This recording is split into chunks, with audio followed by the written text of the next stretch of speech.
Nafsya Putri dari absen 21. Aku Novrianti Zulaika dari absen 33. Aku Aura Sofia Nugraha dari absen 11. Aku Lukita Nabila Saidina dari absen 22. Nah, kami akan menjelaskan apa itu internet. Ngomong-ngomong soal internet, mari kita lihat perkembangan internet yang ada di Indonesia. Internet pertama kali diperkenalkan di Indonesia pada tahun 1983 oleh PT Indosat sebagai salah satu layanan telekomunikasi. Pada awalnya, internet hanya dapat diakses oleh kalangan akademisi dan instansi pemerintah saja. Pada tahun 1994, Universitas Indonesia menjadi penyedia konten internet pertama di Indonesia dengan memperkenalkan situs web UI Vision. Kemudian pada tahun 1996, PT Telkom memulai layanan internet dial-up untuk masyarakat umum dengan merek Telkomnet. Pada tahun 1997, pemerintah Indonesia membentuk Badan Pengelola Internet Indonesia atau BPPTI untuk mengatur penggunaan internet di Indonesia. BPPTI kemudian menjadi Pusat Informasi Teknologi dan Informatika atau Pusintek pada tahun 2000. Sejak saat itu, internet di Indonesia semakin berkembang dan semakin banyak orang yang dapat mengaksesnya.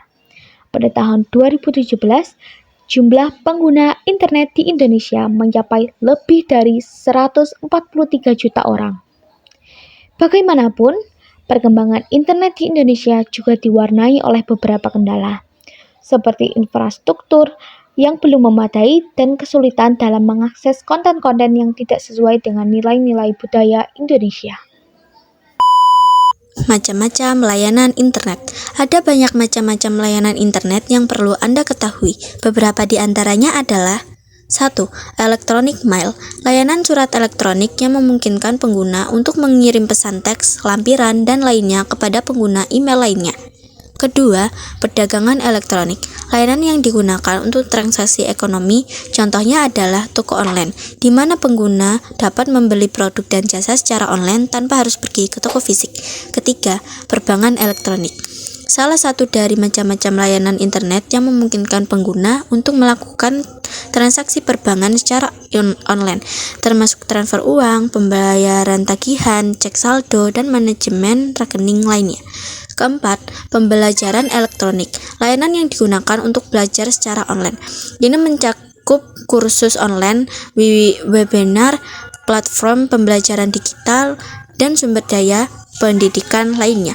Kelima, e-government. E-government adalah layanan yang digunakan oleh pemerintah untuk memberikan informasi dan layanan kepada masyarakat secara elektronik.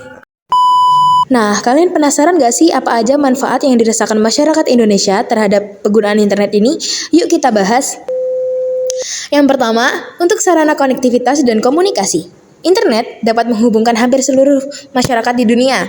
Internet memungkinkan kita berkomunikasi saat itu juga atau dalam waktu singkat meski terpisah jarak jauh. Apalagi Indonesia itu kan negara berkepulauan ya.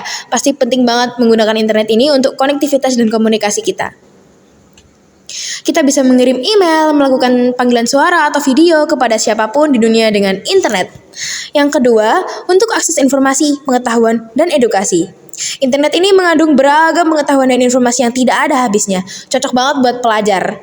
Yang ketiga, untuk alamat dan pemetaan. Internet dapat membantu pengguna untuk mendapatkan alamat atau mencari tahu lokasi di setiap tempat di dunia.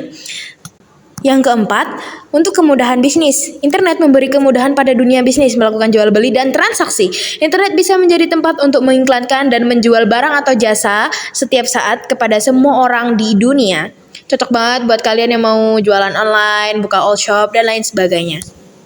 Yang kelima, untuk sarana hiburan. Internet memberi akses lebih luas ke dunia hiburan seperti menonton video, menonton film, mendengarkan musik, dan bahkan bermain game online. Untuk kalian yang bosen nih, bisa banget pakai internet buat mengisi waktu luang kalian. Baik, itulah penjelasan tentang sejarah internet di Indonesia, manfaat-manfaat internet, dan macam-macam internet. Semoga bermanfaat dan bisa menambah wawasan untuk kita. Terima kasih sudah mendengarkan. Wassalamualaikum warahmatullahi wabarakatuh.